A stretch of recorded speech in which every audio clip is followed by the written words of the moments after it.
Hello class eighth, मैं हूं जितिशा अग्रवाल और आप देख रहे हो बायोवेव्स। आज की वीडियो में हम क्लास एट्थ के साइंस के थर्ड चैप्टर को कंप्लीट करने वाले हैं, जो कि आपका सिंथेटिक फाइबर्स एंड प्लास्टिक्स, जिसको हम बड़े ही इंटरेस्टिंग तरीके से इस वीडियो के अंदर देखेंगे।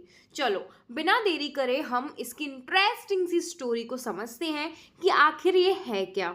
तो देखो, ये एक लेडी है जो कि अपनी इस सिल्क की ड्रेस को उसको दिखा रही है। उसकी दूसरी फ्रेंड है, ये उसको दिखा रही है कि देखो मेरी सिल्क की साड़ी कैसी लग रही है।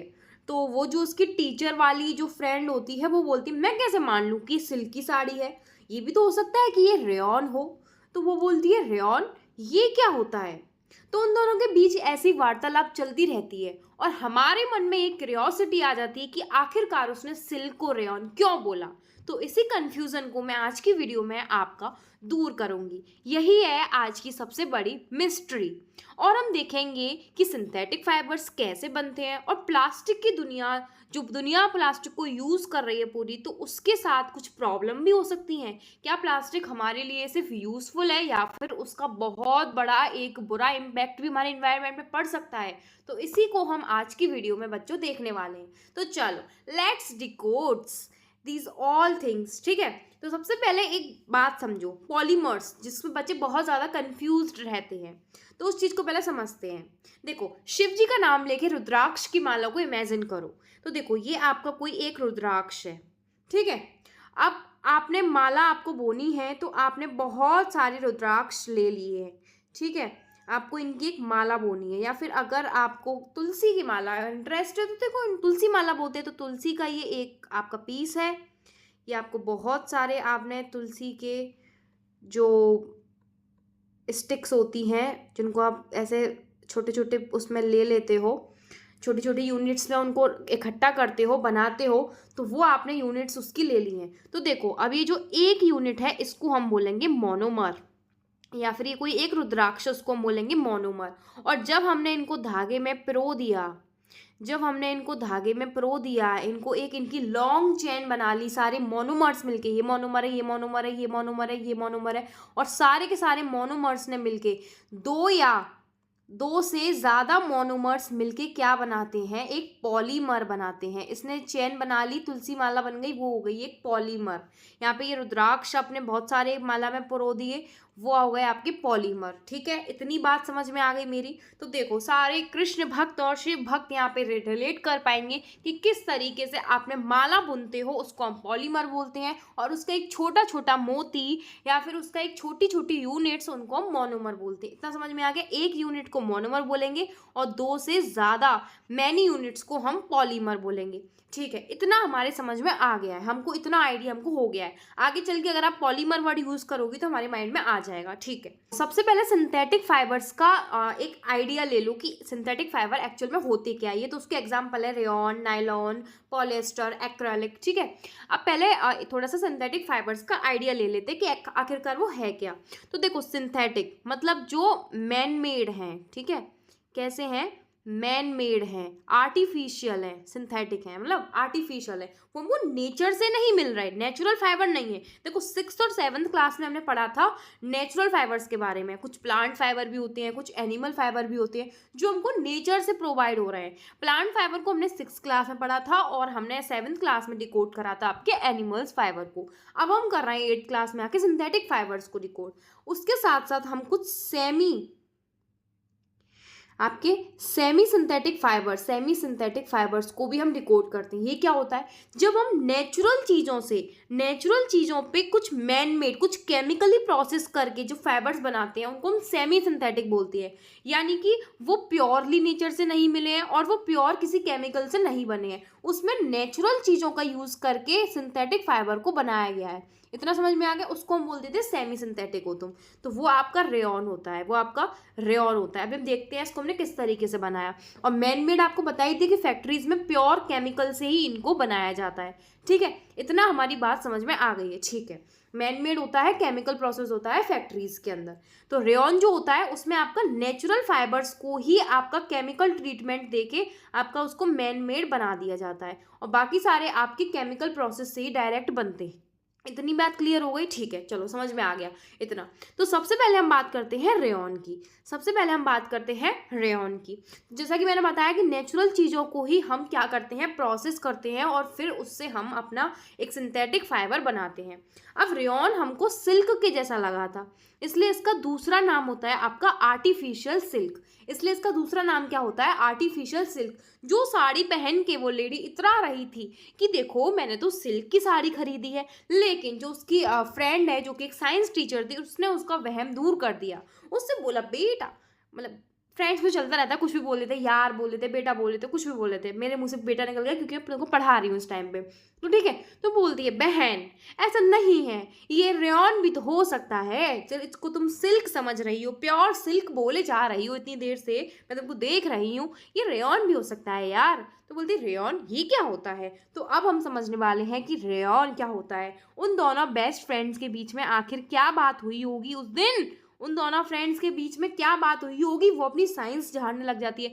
लाइक मेरे घर में कुछ भी होता है, मैं उसमें अपनी साइंस को ले आती हूँ, एंटर करवा देती हूँ। लाइक कोई बीमार हुआ, उसमें बायोलॉजी डाल दी, कुछ भी कर दिया। और कुछ भी मतलब कुछ भी हो घर में, उसमें मुझे अपनी साइंस को जरूर एंटर करवाना होता है। मेरे घर वाले बोलते हैं चुप हो जा, थैंक गॉड तू डॉक्टर नहीं बनी है। ठीक है, मैंने कहा डॉक्टर नहीं बनी तो क्या हुआ, टीचर तो बन गई ना। ऐसे मैं तो अपना ज्ञान जरूर झाड़ूंगी, ठीक है, मुझे आता है तो मैं बोलूंगी, मुझे तो क्यूरियोसिटी होती है खुद भी जानने की और दूसरों को भी बताने की। तो मेरे को चुप करा देते हैं, इसलिए मैं यहाँ पे आ जाती हूँ बोलने, आप लोगों को समझाने। ठीक है, तो चलो रेयॉन को क्या करते हैं हम, देखो यहाँ पे है ये वुड, क्या है ये तो ट्री है, अरे इसमें वुड नहीं है क्या। तो वुड, वुड का जो पल्प होता है, वुड पल्प को हम एक एज अ सोर्स लेते हैं इसमें। तो हम कोई नेचुरल सोर्स ले रहे हैं, तो हम कोई नेचुरल सोर्स ले रहे हैं। अब ये क्या होता है, इसमें हम क्या करते हैं, इसके वुड के अंदर क्या होता है, सेलुलोज होता है। क्या होता है, सेलुलोज होता है। सेलुलोज क्या है, एक पॉलीमर है एक तरीके का, किसका, ग्लूकोज का। ठीक है, ग्लूकोज क्या है, मोनोमर है, आप पढ़ते हो बायोलॉजी में। और सेलुलोज क्या है, उसका एक पॉलीमर है। ठीक है, समझ में आ गई मेरी बात। अब उसको हम प्रोसेस करते हैं कुछ केमिकल्स में, कुछ केमिकल प्रोसेस करके अब इसको हम मैन मेड बना देते हैं, क्योंकि मैन ने अब उसको क्या कर दिया, डायरेक्ट नहीं लिया वुड पल्प को, उसमें उसने कुछ केमिकल प्रोसेसेस करे हैं, तो अब उसने उसको मैन मेड बना दिया। कैसे करते हो तुम लोग, जैसे तुम्हारे कोई ग्रुप प्रोजेक्ट हो रहा है, उसमें तुम क्या करते हो कि बाकी सब काम किसी एक बंदे ने कर दिया है, लेकिन तुम क्या करोगे, उसमें थोड़ा थोड़ा हाथ बटा दोगे, बोलोगे मैम ये तो हमारा प्रोजेक्ट है, ये तो हमारा प्रोजेक्ट है। कुछ इसी तरीके से उन्होंने करा है कि इनको वुड मिल गया है, उस पर थोड़ा सा चिमचिम चिमचिम लगा के, मतलब केमिकल्स लगा के इन्होंने उस पर अपना नाम रख दिया है कि ये तो मैन मेड है। ठीक है, और यहाँ पे उन्होंने काफ़ी कुछ करा है उसमें, लेकिन अब जो फाइनल फाइबर निकल के आया है उसको हमने मैन मेड बोल दिया है। ठीक है, इतनी बात समझ में आ गई। लेकिन अब जो ये दिख रहा है, ये वुड जैसा नहीं बेटा, बिल्कुल सिल्क के जैसा दिख रहा है। कैसा दिख रहा है, सिल्क के जैसे ये बिल्कुल दिख रहा है। इसका अपीयरेंस जो है बिल्कुल आर्टिफिशियल सिल्क की तरह लग रहा है ये, इसलिए इसको आर्टिफिशियल सिल्क हम बोल रहे हैं, क्योंकि सिल्क के जैसा हमको दिख रहा है।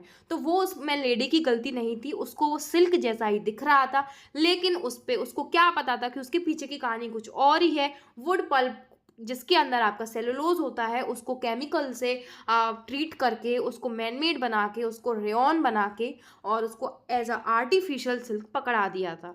वो बेचारी, उसका जो घमंड, जो भी खुशी थी, वही चूर चूर चूर चूर हो गई। बट वो उसके और उसके फ्रेंड के बीच में ही रहने वाली थी, बाकी सबको तो साइंस आती नहीं थी ना, शादी में साइंस पढ़ने थोड़ी ना आए थे। ठीक है, चलो नेक्स्ट आते हैं नायलॉन पर। नेक्स्ट आते हैं नायलॉन पर। नायलॉन इतना ज़्यादा, उसकी जो पर्सनैलिटी है, उसकी जो पर्सनैलिटी है बहुत ज़्यादा एकदम अट्रैक्टिव है। क्या है, अट्रैक्टिव है। क्यों, तो इसके गुण बहुत अच्छे लगे लोगों को, इसका स्वभाव बहुत अच्छा लगा। ऐसा कैसा स्वभाव है इसका, तो ये जो होता है बहुत ज़्यादा स्ट्रॉन्ग होता है, बहुत ज़्यादा इलास्टिक होता है। यहाँ पे लिखे नहीं मैंने सारे कैरेक्टरिस्टिक्स, हम लिख देते हैं गुण। वो बहुत ज़्यादा स्ट्रॉन्ग होता है, इलास्टिक होता है, और काफ़ी लाइट वेट होता है। ठीक है, काफ़ी लाइट वेट होती है, लिख रहा है यहाँ पे लाइट वेट होता है। ठीक है, इसलिए ये हमें बहुत ज़्यादा मतलब चीज़ों में यूज़ करते हैं, एडवेंचरस चीज़ों में यूज़ करते हैं। तुम्हारी पर्सनैलिटी बहुत अच्छी है, तुम एडवेंचर पे जाने के लिए तैयार हो, तो एडवेंचर पे हम रोप्स यूज़ करते हैं, पैरासूट्स यूज़ करते हैं, और आपका जो फिशिंग नेट्स होती हैं वो जो होती हैं वो सारी की सारी चीज़ें इसी से बनाई जाती है, इसी फाइबर से ऑब्टेन करी जाती हैं, नायलॉन नाम का। ठीक है, क्योंकि ये स्ट्रॉन्ग है, लाइट है, इलास्टिक है, काफ़ी सारी खूबियाँ इसकी अच्छी थी, तो इसको हम फिशिंग नेट्स है, पैरासूट है और रोप्स है आपकी, इनमें हम इनको यूज़ कर लेते हैं। तो इसका जो इम्प्रेशन था वो काफ़ी अच्छा लगा, इस वजह से इसका एडवेंचरस चीज़ों में यूज़ करा गया, इतना समझ जाओ। ठीक है, अब बात करते हैं पॉलिएस्टर की। पॉलिएस्टर क्या होता है? तो पॉलिएस्टर भी एक बहुत ज़्यादा इंपॉर्टेंट सिंथेटिक फाइबर होता है, जिसकी खूबियाँ भी बहुत अच्छी हैं, लाइक ये बहुत ज़्यादा स्ट्रॉन्ग है, प्लस ये आपका रिंकल रेजिस्टेंट भी होता है, सिकुड़ापन नहीं आता है इसमें। ठीक है, रिंकल रेजिस्टेंट होता है, और ये आपका इजी टू मेंटेन होता है, मतलब इसको अच्छे से मेंटेन करा जा सकता है, रखा जा सकता है, स्ट्रॉन्ग होता है। इसके अंदर भी काफ़ी अच्छी खूबी हमको देखने को मिल रही हैं, तो इसके भी हम क्लोथ्स बनाने में हेल्प करते हैं। अभी पीईटी क्या वाला है? तो पीईटी एक बहुत इंपॉर्टेंट फैमिली मेंबर होता है इस पॉलिएस्टर का, बहुत ही ज़्यादा एक फैमिली का जो इंपॉर्टेंट पार्ट होता है ना, वो है वीआईपी पर्सन है पीईटी, जिसका आपका बोटल्स बनाने में, कंटेनर्स बनाने में, पैकेजिंग में बहुत ज़्यादा यूज़ आपका इसमें होता है। ठीक है, अब यहाँ पे ये आपके पॉलिएस्टर क्या होते हैं, स्ट्रॉन्ग होते हैं, इजी केयर देना मतलब बढ़िया होते हैं आपके, एकदम इजी टू मेंटेन होते हैं, और आपकी ये ब्लेंड कर सकते हैं, क्या कर सकते हैं, ब्लेंड कर सकते हैं, रिंकल रेजिस्टेंट होते हैं, और यहाँ पे आपका इनका क्लोथ्स में यूज़ करा जाता है। और आपका जो पीईटी नाम के पॉलिएस्टर्स होते हैं वो आपके बोटल्स, प्लास्टिक बोटल्स बनाने में और आपके कंटेनर्स में, पैकेजिंग में, इनमें इनका काफ़ी ज़्यादा यूज़ होता है। इतना आपके समझ में आ गया? चलो आगे बढ़ते हैं। एक्रेलिक पे अब हम आते हैं। किस पे आते हैं? एक्रेलिक पे हम आते हैं। एक्राइलिक क्या वाला है? तो देखो यहाँ पे आपको वूल दिख रहा है आपको, तो ये जैसे आपका जो रेयॉन था वो आपको सिल्क के जैसा दिख रहा था, ऐसे ही जो आपका एक्राइलिक है वो आपको वूल के जैसा दिखता है। किसके जैसा दिखता है? वुल के जैसा दिखता है। तो हर जो विंटर में पहने जाने वाले वूलन क्लोथ्स हैं, ज़रूरी नहीं है कि वो नेचुरल वूल ही हो, उनका भी वहम दूर करो, वो एक्राइलिक भी हो सकते हैं। वो क्या हो सकते हैं? एक्राइलिक भी हो सकते हैं। अब आपको रोना आ रहा है, रोना, क्राई क्राई, तो जब आप विंटर में रोने लगो ठंड से, तो मतलब समझ जाओ वो नेचुरल वूल नहीं है, वो एक्राइलिक है। रो फूट फूट के, ठंड लग रही है हवा में। ठीक है, तो जो वूल होते हैं मतलब काफ़ी ज़्यादा सिमिलैरिटी होती है इनके अंदर, क्योंकि फिर इनको हम स्वेटर्स में, सॉल्स में, ब्लैंकेट्स में और विंटर में काफ़ी सारे फैब्रिक्स आपके यूज़ करे जाते हैं, जिनमें हम इन एक्राइलिक फाइबर्स का यूज़ करते हैं, जो कि सिंथेटिक फाइबर हैं। यहाँ पे भी आपका केमिकल्स के थ्रू ही उनको बनाया गया है। ठीक है, तो यहाँ पे विंटर वियर्स में हम इनको यूज़ करते हैं। इतना मेरा समझ में आ गया, और ये बिल्कुल वूल के जैसा ही अपीयरेंस हमको देता है, लेकिन है तो ये मैन मेड ही। ठीक है, तो स्वेटर देखकर सिर्फ वूल एज्यूम मत करना, अपना डिटेक्टिव मोड ऑन करना, वो एक्राइलिक भी हो सकता है। ठीक है, आ गए बच्चों समझ में? ठीक है, चलो आगे बढ़ते हैं, ज़्यादा कुछ था नहीं इसमें। ठीक है, चलो अब बात करते हैं सिंथेटिक फाइबर्स की कुछ कॉमन प्रॉपर्टीज़ की, कि इनके जो क्विक लुक देख के ही हम ऐसे थोड़ी ना ले लेंगे, इनका देखो ना इनके अंदर क्या है, इनकी ऐसे क्या क्या गुण है इनके अंदर जो ये इतने ज़्यादा यूज़फुल है। तो देखो, पहला मैंने बताया था ये काफ़ी ज़्यादा स्ट्रॉन्ग होते हैं। ठीक है, काफ़ी ज़्यादा मजबूती है इनके अंदर, प्लस ये काफ़ी ज़्यादा आपके ड्यूरेबल, मतलब लंबे समय तक आपके चलते हैं, एकदम लंबे समय तक आपको ये चलेंगे। ठीक है, इजी केयर, इनको इजी केयर भी चलती है। ठीक है, और प्लस आपका ये ड्राई, क्विक ड्राई, मतलब आपके जो सूखने का कोई झंझट नहीं। अब देखो जैसे ये है, अब आपके एक्राइलिक है, अब जैसे आपने विंटर में कपड़े सुखाए, जल्दी सूखाने, धूप नहीं निकलती भाई, जल्दी सूखने हैं, तो एक्राइलिक वाले क्लोथ हैं वो आपके जल्दी सूख जाएंगे। ठीक है, तो क्विक ड्राई, प्लस आपका ये काफ़ी अफोर्डेबल होते हैं, इनकी कॉस्ट जो होती है काफ़ी चीप होते हैं ये। ठीक है, काफ़ी कम होती है, तो ये भी इनका एक अच्छा एडवांटेज हमको देखने को मिलता है। तो इसलिए इनको इतना ज़्यादा एकदम कॉम्बो में रखा गया है, क्योंकि इससे हम काफ़ी सारी चीज़ें बना सकते हैं। देखो, कपड़े तो इनसे बना ही रहे हैं, कपड़ों के साथ साथ इनसे रोप्स, नेट और आपका फर्निशिंग और काफ़ी सारे यूजफुल प्रोडक्ट्स हम बना सकते हैं। सॉरी, काफ़ी ज़्यादा यूज़फुल प्रोडक्ट्स हम बना सकते हैं, इस वजह से इनको आपका यूज़ करा जाता है। जैसे पर एक बात तो समझो, हम सिर्फ सिंथेटिक फाइबर्स पे ही डिपेंड नहीं रह सकते, ऐसे वो बिल्कुल नेचुरल फाइबर्स को रिप्लेस नहीं कर देंगे, क्योंकि इनके भी बहुत ज़्यादा एक तरीके से, देखो हर चीज़ का एक पॉजिटिव और नेगेटिव पॉइंट होता है। तो भले ही ये यूज़फुल है, लेकिन ज़रूरी नहीं है कि हर टाइम यूज़फुल ही हो, बहुत सारे इनके डिसएडवांटेज भी हमको देखने को मिलते हैं। लाइक सबसे जो बिग डिसएडवांटेज है वो है हीट अलर्ट।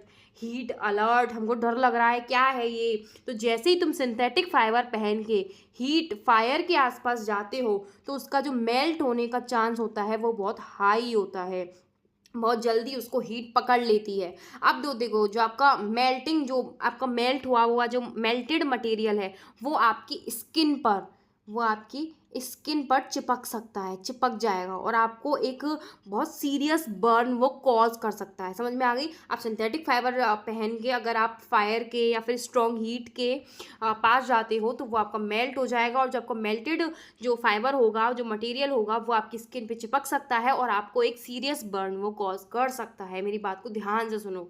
इसलिए आपको जो सिंथेटिक फाइबर पहन के आपको फायर से, हीट से, स्ट्रॉन्ग जो हीट है, मतलब किचन में आपको काम नहीं करना चाहिए, और भी आपके बहुत सारे काम होते हैं फायर से रिलेटेड, तो आपको ऐसा नहीं करना है। सिंथेटिक फाइबर को पहन के आपको मतलब रिस्क रहता है, ठीक है। तो वो आपका हीट अलर्ट वाला मोड आपको याद रखना है, ठीक है। तो मैंने बताया कि नेचुरल फाइबर्स को कंप्लीटली आप ऐसे क्या कर सकते हैं, मतलब आप एकदम रजिस्टर नहीं कर सकते उनको। एक और आपका डिसएडवांटेज मैं आपको बताती हूँ, मेरे को याद आ रहा है कि देखो, जो आपके नेचुरल फाइबर होते हैं वो आपके वाटर, देखो ये इजीली ड्राई क्यों हो रहे थे, यहाँ पे क्विक ड्राई क्यों हो रहे थे, क्योंकि ये वाटर को अपने अंदर एब्जॉर्ब नहीं करते, ये वाटर को अपने अंदर एब्जॉर्ब नहीं करते, ठीक है। जो आपके सिंथेटिक फाइबर होते हैं वाटर को अपने अंदर एब्जॉर्ब नहीं करते, लेकिन जो नेचुरल फाइबर होते हैं वो वाटर को अपने अंदर एब्जॉर्ब कर लेते हैं, इसलिए वो जल्दी नहीं सूख पाते। अब देखो, जब ये क्विक ड्राई हो रहे हैं, वाटर को अपने अंदर एब्जॉर्ब नहीं कर पा रहे, तो क्या ये स्वेट पसीने को अपने अंदर एब्जॉर्ब होने देंगे? नहीं होने देंगे, बिल्कुल नहीं होने देंगे। और एक बात बताओ, पसीना क्यों आता है हमको? तो पसीना क्यों आता है भाई? बॉडी का टेम्परेचर मेंटेन करने के लिए आता है। हमारी बॉडी अपनी हीट को पसीने की फॉर्म में एवेपोरेट कर रही होती है एक तरीके से। तो देखो, गर्मियों में अगर आप सिंथेटिक फाइबर्स का यूज़ कर रहे हो, अगर आप इनको पहन रहे हो, एक बात बताओ, आपको पसीना आएगा, ये आपको पसीना आने नहीं देंगे, मतलब उसको एब्जॉर्ब ही नहीं करेंगे और उसको एवेपोरेट नहीं होने देंगे, मतलब बाहर ही नहीं निकलने देंगे। तो आपको बॉडी पे रैशेस आ जाएंगे, रेड पड़ जाएगी बॉडी, और आपको बहुत ज़्यादा दिक्कत हो सकती है। आपको स्किन से रिलेटेड काफ़ी सारे इश्यूज इसमें हो सकते हैं। तो एक बात समझ में आ गई। तो वहाँ पे आपको कौन काम आएगा? कॉटन की टी शर्ट्स काम आएंगी भाई। जब आपको गर्मी पड़ेगी तो बोलते हैं ना, कॉटन की टी शर्ट्स पहनो, हल्के कपड़े पहनो, नेचुरल कपड़े पहनो। तो यहाँ पे आपका नेचुरल फाइबर्स ही काम आते हैं, सिंथेटिक फाइबर वहाँ पे काम नहीं आते। इतनी बात समझ में आ गई। सर्दियों में तो आपने मज़ा ले लिया कि चलो जल्दी सूख गए, बारिश का मौसम था या फिर आपका धूप नहीं निकल रही थी सर्दियों में, तो आपने कोहरे की वजह से उनको ईजिली आपका ड्राई कर लिया। लेकिन गर्मियों में तो आप अपने पसीने को उससे नहीं सुखा पा रहे हो ना, तो आपको स्किन से रिलेटेड काफ़ी सारे आपको दिक्कतें देखने को मिल सकती है। तो यहाँ पे आपका दूसरा डिसएडवांटेज भी आपको देखने को मिल गया, ठीक है। तो यहाँ पे नेचुरल फाइबर्स को कंप्लीटली रिप्लेस नहीं कर सकते। आई होप आपके समझ में आ गया होगा। अब आते हैं इसके सेकंड मेजर इंपॉर्टेंट पार्ट पे, जो कि आपका प्लास्टिक्स। और प्लास्टिक्स ने अपनी जगह इतनी बना ली है आज के टाइम पे कि उनको बहुत ज़्यादा यूज़ करते हैं लोग, चाह कर भी उनको एकदम रिड्यूस या फिर उनको रिफ्यूज़ नहीं कर पा रही। क्या वर्ड यूज़ कर रही है वो हम 5R प्रिंसिपल में पढ़ेंगे, ठीक है। तो चलो प्लास्टिक्स की एंट्री करवाते हैं। तो प्लास्टिक्स का बहुत ज़्यादा यूज़ हो रहा है टॉयज़ में, और अपने यूटेंसिल्स होते हैं लाइक बकेट्स वगैरह, ठीक है। और काफ़ी पैकेजिंग में भी उनका यूज़ करा जा रहा है, आपके इलेक्ट्रिक अप्लाइंसेस में भी यूज़ करा जा रहा है, यहाँ पे भी पैकेजिंग में यूज़ करा जा रहा है। तो आपको काफ़ी ज़्यादा एक यूज़फुल प्रोडक्ट बन गया है एक प्लास्टिक आपका। ये भी आपका एक तरीके का पॉलीमर होता है, जिससे आपका मैनी शेप्स आपको मिल सकते हैं। इनको बहुत सारे आपको चीज़ें इनसे मिल रही हैं, आप देख ही पा रहे होंगे। तो ये क्या है आपका एक सबसे ज़्यादा आप प्लास्टिक की तरफ शिफ्ट हो रहे हो। प्लास्टिक भी एक पॉलीमर होता है, प्लास्टिक सिंथेटिक पॉलीमरिक मटेरियल है, ठीक है, जिसके बहुत सारे यूजेस आपके होते हैं। अब देखो, प्लास्टिक को जो मोल्ड करके, प्लास्टिक क्या हो सकता है आपका, मोल्ड हो सकता है, और मोल्ड करके उससे आप डिफरेंट शेप्स के प्रोडक्ट्स बना सकते हैं। लाइक आपका ये आप देख ही पा रहे हो, ठीक है, मैंने आपको बताया बोटल्स हैं, बकेट्स हैं, यहाँ पे आपके टॉयज़ हैं, स्विचेज़ हैं, ठीक है। पैकेजिंग में आप उसको बहुत ज़्यादा यूज़ करते हो। इतनी बात मेरी समझ में आ गई, ठीक है। अब देखो, अब एक ही मटेरियल आपका प्लास्टिक मटेरियल मिल रहा है और उससे आप हंड्रेड्स ऑफ फॉर्म में उसको कन्वर्ट कर पा रहे हो। आपने तो 5-6 लिखी है, तो बेटा अभी बहुत सारी चीज़ें हैं जिनमें आप इसको कन्वर्ट कर पा रहे हो, ठीक है। तो एक बात समझो, इतनी ज़्यादा चीज़ें हम उससे बना पा रहे हैं तो ऑब्वियसली वो हमारा सुपरस्टार बन जाएगा कि भाई ये तो बहुत अच्छी चीज़ मिल गई हमको, तो हम इससे काफ़ी सारे एक ही मटेरियल को ऑब्टेन करके हम काफ़ी सारी चीज़ें बना पा रहे हैं। तो एकदम इसने रिप्लेस कर दिया हर एक चीज़ को, बहुत ज़्यादा ये एक यूज़ में आने वाला मटेरियल बन गया। इसकी प्रॉपर्टीज़ आप देख ही पा रहे हो कि ये काफ़ी लाइट होता है, आप देखते हो। देखो आपको स्टील की बाल्टी में हमें पानी भर के देते हैं, एक स्टील की बाल्टी देते हैं आपको, उसमें बोले पानी भर के ला इसमें, और एक प्लास्टिक की बाल्टी दें कि इसमें पानी भर के ला। तो आप एक तरीके से आपको इतना तो मतलब समझ में आ गया, पानी का तो वेट होगा ही ऑब्वियसली, पर वो स्टील की बाल्टी ज़्यादा हैवी होगी as compared to the plastic बाल्टी। तो प्लास्टिक बाल्टी क्या होती है, एक तरीके से लाइट होती है, प्लस देखो काफ़ी स्ट्रॉन्ग भी है। ऐसा नहीं है कि वो स्टील की बाल्टी ही स्ट्रॉन्ग होगी, ऑब्वियसली वो भी तो है स्ट्रॉन्ग, लेकिन प्लास्टिक की बाल्टी भी काफ़ी मजबूत है, तो आप उसको ही प्रेफर करोगे, यानी कि स्ट्रॉन्ग भी है, टूटेगी भी नहीं और मेरे को हल्का भी लगेगा। तो लाइट भी है, स्ट्रॉन्ग भी है और लंबे समय तक भी चलती है। काफ़ी हमारे घरों में बाल्टियाँ आप देख सकते हो, काफ़ी चीज़ें आप देख सकते हो प्लास्टिक की बहुत ज़्यादा यूज़ होता है, तो वो लंबे समय तक खूब अच्छे से चल जाती हैं, ठीक है। और देखो, और वो वाटर रेजिस्टेंट भी होती है। देखो बात ही ली है मैंने पानी भरने की ऑब्वियसली, ठीक है। और वो इजीली मोल्डेबल, यानी कि उसको अलग अलग शेप में हम इजीली मोल्ड कर सकते हैं। लेकिन किन प्लास्टिक्स को कर सकते हैं, इसमें भी आपकी दो तरीके की प्लास्टिक होती हैं। आपकी प्लास्टिक जो सॉफ्टेबल होती हैं, लाइक आपकी मोल्ड हो सकती हैं जो कि, और आपकी थर्मोप्लास्टिक्स उन्हें बोलते हैं, और आपकी थर्मोसेटिंग प्लास्टिक्स होती हैं जिनको हम सेट नहीं कर सकते दोबारा से, उसको भी अभी हम देखेंगे। उससे पहले एक और चीज़ समझो इसमें, कि जो आपकी काफ़ी सारी प्लास्टिक्स होती है वो हीट और इलेक्ट्रिसिटी के पुअर कंडक्टर होते हैं, इसलिए इनको जो आपके बर्तन होते हैं, यूटेंसिल्स होते हैं, उनके हैंडल्स बनाने में, आपकी जो इलेक्ट्रिकल वायर्स होती हैं उनकी कवरिंग में इनका काफ़ी ज़्यादा यूज़ करा जाता है। अब देखो जैसे आपके यूटेंसिल्स हो गए, इनको आप गैस पर रखोगे बट उनके हैंडल तो आपके प्लास्टिक के होते हैं, वुडन के होते हैं, प्लास्टिक के होते हैं। तो यहाँ पे प्लास्टिक का यूज़ आपका काफ़ी ज़्यादा हो रहा है, क्योंकि ये आपका हीट रेजिस्टेंट है, ये अपने ऐसे हीट को पास नहीं होने देगा। ये क्या है, हीट का एक पुअर कंडक्टर है, तो ये जब गर्म होगा नहीं तो आराम से काम कर लोगे। ये आपका मटेरियल गर्म हो गया होगा, स्टील का है जिसका भी है, और ये आपका गर्म नहीं होता है। अब आपकी ऐसी वायर्स होती है, उसके अंदर तो कॉपर वायर है, तो वो तो आपका इलेक्ट्रिसिटी को पास होने देगा, लेकिन कॉपर वायर को आप ऐसे नहीं पकड़ सकते ना, तो उसके ऊपर आपकी प्लास्टिक की कोटिंग करी जाती है। तो यहाँ पे आपका क्या है, वो आपका इलेक्ट्रिसिटी का भी एक रेजिस्टेंट होता है, लाइक आपका पुअर कंडक्टर होता है, तो वो आपका इलेक्ट्रिसिटी को पास नहीं होने देगा और आपको करंट नहीं लगेगा। इतनी मेरी बात समझ में आ गई है, इसलिए इनको इन चीज़ों में भी यूज़ करा जाता है। तो देखो आप कितना ज़्यादा इसको यूज़ करा जा रहा है, कितनी ज़्यादा ये यूज़फुल मटेरियल बन गई है आज की लाइफ में, इसलिए इसका बहुत वास्ट यूज़ करा जाने लगा। अब इसमें से पहले हम इसका डिसएडवांटेज जानने से पहले, जैसा कि मैंने बताया हर चीज़ का पॉजिटिव और नेगेटिव पॉइंट होता है, तो उसके डिसएडवांटेज जानने से पहले हम थोड़ा सा इसके दो टाइप्स की बात कर लेते हैं।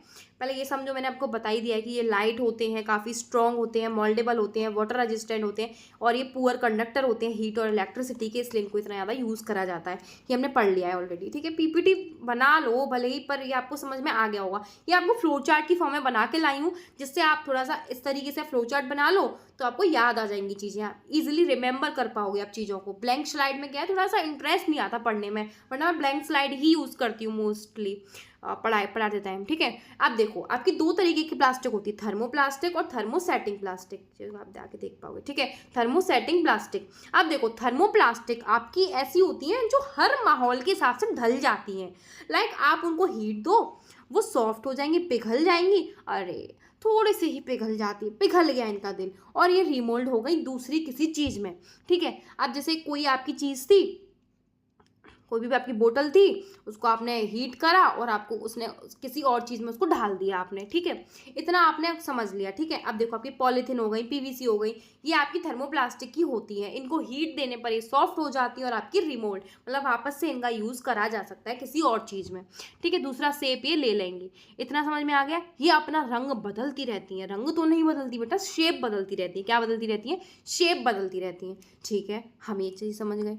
बट देखो थर्मोसेटिंग, O1 सेटिंग, सेट मतलब एक बार ही सेट होंगी, बोल देती हैं पहले ही, एक बार में जो भी शेप देनी है, जो भी जैसा सेटअप करना है, हम वैसे ही रहेंगे एट दी एंड, ठीक है। या तो मैं फिर फेंको, हम किसी काम के नहीं है तो, लेकिन हम अपना शेप चेंज नहीं करेंगे। इसको हीट दोगे तो ये एक बार ही सेट हो जाएगा, जैसा होना होगा, उसके बाद ये बिल्कुल ताला लगा लेगा, चाबी को फेंक देगा कि अब हम फिक्स हो गए हैं, अब हम तुम्हारे हिसाब से नहीं बदलेंगे, ना हम हीट देने पर पिघलेंगे, ना हम रिमोल्ड होंगे। इतना समझ में आ गई। हाँ, तो थर्मो सेटिंग मतलब एक सेटिंग जो आपने फिक्स कर दी वो कर दी, आप फ़ोन की सेटिंग्स की तरह उसको वापस से जाके नहीं बदल सकते हो, ठीक है। फ़ोन की सेटिंग तो काफ़ी ज़्यादा दोगली है, जब चाहो तब बदल सकते हो। लेकिन यहाँ पे जो थर्मोसेटिंग प्लास्टिक्स होती हैं वो आपका नहीं बदलती, बिल्कुल भी रंग नहीं बदलेंगी, शेप नहीं बदलेंगी, कुछ नहीं बदलेंगी। जैसे आपकी बैकेलाइट्स एंड मेलामाइन जो होते हैं वो आपके थर्मोसेटिंग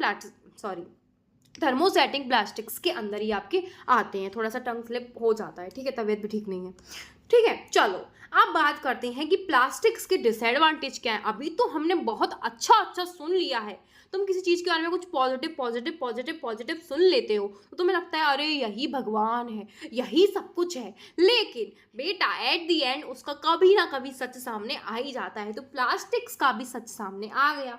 अब पता चल गया कि ये लॉन्ग लास्टिंग, अब इसका मतलब ये कह रहे थे ना कि बहुत ज़्यादा लंबे समय तक चलेगी, इसका मतलब तुम्हारे साथ चलने का नहीं था। ये अगर तुम इसको फेंक भी देते हो तो ये एनवायरनमेंट के साथ भी बहुत ज़्यादा लॉन्ग लास्टिंग, इतनी लॉन्ग लास्टिंग होती हैं कि मान ना मान मैं तेरा मेहमान वाला काम ये कर देती हैं और इतने बुरे तरीके से चिपक जाती हैं ये हमसे कि ये दूर जाने का नाम ही नहीं लेती। अब जैसे तुमने किसी प्लास्टिक वेस्ट को फेंका, एक जगह पे फेंके जा रहे हो, सालों से उसको फेंके जा रहे हो, तो वो गायब ही नहीं होगा भाई। वो तुमने अपने घर से फेंका है लेकिन तुम उसको इस एनवायरनमेंट से नहीं फेंक पाए, तुमने पॉल्यूशन ही बढ़ाया है, ठीक है। और वो क्या करते हैं वहाँ पे, ये नॉन बायोडिग्रेडेबल होते हैं। लाइक इसको जो डिकम्पोजर्स होते हैं, जो आपने पढ़ा होगा अपनी बायोलॉजी में, जो डिकम्पोजर्स होते हैं वो इनको डिग्रेड नहीं कर पाते। मतलब इनको इस कॉम्प्लेक्स ही प्लास्टिक है, इसको वो क्या कहते हैं, उसको वो सिंपल सब्सटेंसेस में नहीं तोड़ पाते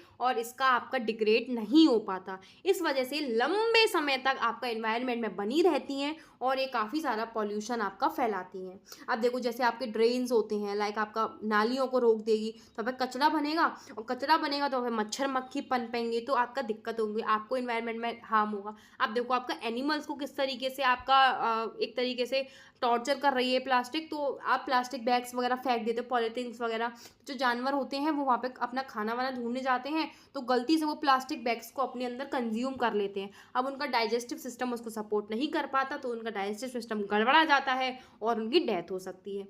आप भी देखो कि मछली, अब जो नॉन वेज होते हैं उनको डर लगेगा कि मछली पानी में, आप ऑब्वियसली प्लास्टिक वेस्ट तो हर जगह जा रहा है, अगर वो डिग्रेड नहीं हो रहा तो वो हर जगह जा रहा है कैसे ना कैसे तरीके से, ठीक है। रिवर्स कितनी गंदी रहती हैं, तो देखो उनको फिर उसमें फिशेज़ होती हैं, उनको फिशेज़ ने खा लिया होगा, उनके अंदर कुछ ना कुछ कंजप्शन गया ही होगा उनका। ऑब्वियसली फिशेज़ तो दिन भर पानी में ही रह रही हैं और उन फिशेज़ को आप लोग खा रहे हो तो आपके अंदर भी वो प्लास्टिक का जो मटेरियल्स हैं, जो भी पार्टिकल्स हैं, वो आपके अंदर भी जा रहा है और आपको कैंसर जैसी बीमारी भी इनसे हो सकती है।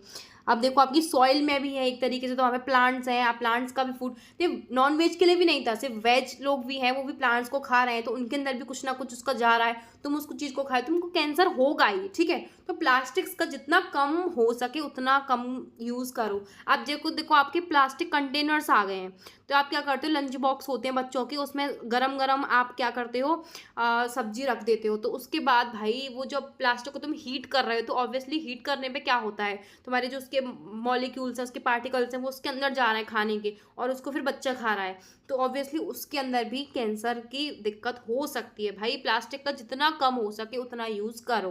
भले ही प्लास्टिक हमारे लिए सुपरस्टार का काम कर रही थी, लेकिन यही बोलते हैं ना, जिस थाली में खा रहे हो उसी थाली में छेद कर रहे हो। ऐसे ही प्लास्टिक जिस थाली में हमको खिला रही है उसी से हमको बीमारियां भी दे रही है। ऐसी प्लास्टिक के जो ग्लासेस होते हैं चाय के, भैया चाय बिल्कुल नहीं पीनी चाहिए उनमें, वो गरम गरम चाय आपके लिए कब जहर बन जाएगी आपको कुछ नहीं पता है, ठीक है। तो मैंने ऑब्वियसली एक हॉरिबल कहानी आपको अब इसमें सुना दी है एट दी एंड। पहले तो प्लास्टिक का यूज़ बता रही थी, अब उसके डिसएडवांटेज बता रही हो। अभी कैसे इसको कम करा जाए, कैसे हम इसको यूज़ कम करें, तो उसके लिए हमारी 5R थीम ऑलरेडी रेडी है बच्चों। Refuse, reduce, reuse, recover and recycle, इन सबको समझते हैं। देखो रिफ्यूज़ मतलब बिल्कुल मना ही कर दो, हम प्लास्टिक का यूज़ आज से नहीं करेंगे, लेकिन ये तो हमारी लाइफ में पहले ही सुपरस्टार बन के बैठी थी तो हम इसको एकदम से रिफ्यूज़ कैसे कर सकते हैं कि no no no, I said no, हम इसको यूज़ नहीं करेंगे। तो हम इसको ऐसे नहीं कह पा रहे हैं या फिर हम अपनी फैमिली को नहीं बोल पा रहे हैं कि आप बिल्कुल रिफ्यूज़ कर दो प्लास्टिक का यूज़ करना। तो आप रिड्यूस कर सकते हो, कम कर सकते हो, ऑब्वियसली कम कर सकते हो। कैसे कर सकते हो, तो आप किसी चीज़ का रीयूज़ करके उसको कम कर सकते हो। देखो दोनों एक दूसरे के बेस्ट फ्रेंड हैं। एक बात बताओ, आपके पास एक पॉली बैग है, आप सब्जी मंडी जाते हो, उसमें पॉलीथीन में लेकर आते हो आपका जो भी सब्जी आपको लेके आनी है, ठीक है। बड़ा सा एक पॉलीथीन का आपका बैग है, ठीक है। अब उसमें आप जाते हो, रोज के रोज सब्जियां लाते हो, घर पर रख देते हो, फिर आप जाते हो उसमें सब्जी डाल के लाते हो, फिर रख देते हो। ऐसे ही आप मार्केट जाते हो तो आपकी पॉली बैग बनी हुई है, उसको आप लेके जाते हो और अपना घर पे लाके सामान रख देते हो। तो आप एक ही पॉलीथीन का बार बार यूज कर रहे हो, ताकि आपको दुकान वाला भी आपको पॉलीथीन अलग से ना दे और आपको घर में भी आप ज्यादा पॉलीथीन का यूज नहीं कर रहे हो। तो आपने अगर उसका बार बार एक ही पॉलीथीन का आप रीयूज कर रहे हो तो आप उसको रिड्यूस कर रहे हो। एक तो ये तरीका हो गया। दूसरा तरीका ये है कि आप वो पॉलीथीन का यूज करो ही मत। एक तरीके से आप उसमें क्लोथ, और देखो वो तो फटने का भी चांसेस होता है कि वो पॉलीथीन आपकी एक ना दिन फट जाएगी, तब दूसरी पॉलीथीन यूज करोगे। अब यहाँ पे आप कपड़े का बैग यूज कर सकते हो। तो कपड़े का बैग क्या है, एक तो आपका लॉन्ग लास्टिंग होगा, ज़्यादा देर तक चलेगा, प्लस आपका वो आपके लिए सेफ भी होगा, ठीक है। इससे आप प्लास्टिक को एक तरीके से तीनों चीज़ें कर रहे हो। आप रीयूज वाला तो अब हट गया बिल्कुल कि आप, क्योंकि आप कॉटन का बैग यूज कर रहे हो तो आपने प्लास्टिक को रिड्यूस कर दिया और आपने एक तरीके से मना ही कर दिया कि हम प्लास्टिक यूज ही नहीं करेंगे, हम कपड़े का बैग यूज करेंगे। तो यहाँ पे आपने क्या कर, इसको रिफ्यूज कर दिया। इतनी बात समझ में आ गई। प्लस आपका रिकवर, यानी कि एक रिसाइकल होता है, रिकवर होता है। रिसाइकल में क्या होता है आपका, आप किसी एक मटेरियल को क्या करते हो, हीट देते हो, वही हमने जो पढ़ा वो सॉफ्टन हो जाता है, फिर उसका हम क्या करते हैं, उसको रिमोल्ड, मतलब दूसरी चीज़ों में उसको हम कन्वर्ट कर रहे हैं, अपने दूसरे यूज़ में हम उसको ले रहे हैं। तो ये आपका क्या हो गया, एक तरीके से रिसाइकल हो गया, मतलब एक चीज़ को हमने दूसरी चीज़ में कन्वर्ट करवा लिया। तो ये आपका रिसाइकलिंग में होता है। बोल देते ना कि प्लास्टिक बोटल्स को एक पूरे बैग में भर दो और फिर उसको जो आएगा रिसाइकलिंग वाला वो आपका उसको कचड़े वाला ले जाएगा और वहाँ पे वो मतलब वहाँ पे आपका रिसाइकल होने वो चली जाएंगी, ठीक है। ऐसे रद्दी वाला भी आता है, प्लास्टिक वाला भी आता है, तो वो आपका ले जाता है, उसकी फिर रिसाइकलिंग होती है। रिकवर में आप क्या करते हो, आपकी जो बेकार चीज़ें होती है उनको फिर से रिकवर करते हो और फिर आप उसको जो आपकी यूजफुल चीज़ें होती है उनको आप फिर से रिकवर करके और फिर से उसको यूज़ करते हो। तो यहाँ पे आपकी रिकवरी हो गई उस प्लास्टिक की, ताकि आपको नई चीज़ ना लेनी पड़े। इतनी बात समझ में आ गई। तो यहाँ पे आप इन सारे मेथड्स को 5R टीम को यूज़ करके, 5R प्रिंसिपल को यूज़ करके आप यहाँ पे अपने इन्वायरमेंट को बचा सकते हो। ये है आपकी प्लास्टिक फाइटिंग टीम, जो कि आपको अननेसेसरी प्लास्टिक यूज़ करने से बचा रही है।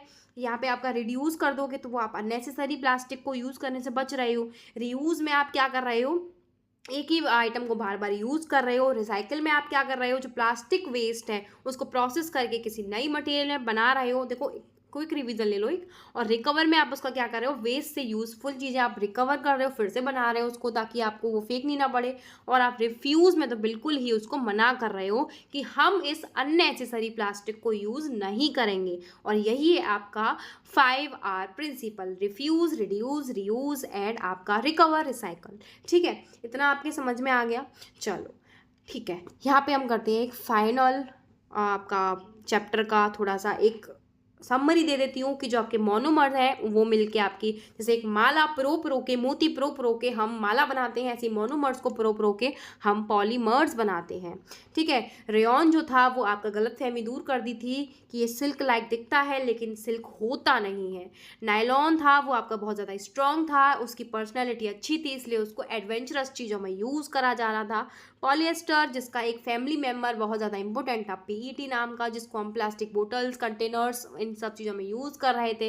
एक्राइलिक, जो कि आपका वूल की तरह दिख रहा था, भले ही वो ईजिली आपका ड्राई हो जाता था, जो भी था स्ट्रॉन्ग था, ठीक है, लेकिन ये वूल की जगह तो नहीं ले सकता, वूल की तरह दिखता था, ठीक है। और प्लास्टिक्स का यूज़ बड़ा ही करा जा रहा है, सुपरस्टार बन गए हैं, लेकिन ये आपको 5R टीम से इसको रिड्यूस करना ज़रूरी है। रिड्यूस, रीयूज़, ठीक है, रिसाइकल, तो ये आपका ज़रूरी है आपको करना। 5R प्रिंसिपल को अपनाओ और इस प्लास्टिक को भगाओ। ऑब्वियसली भगाओ भाई, बहुत मतलब एक तरीके से बहुत ज़्यादा इम्पैक्ट डाल रही है।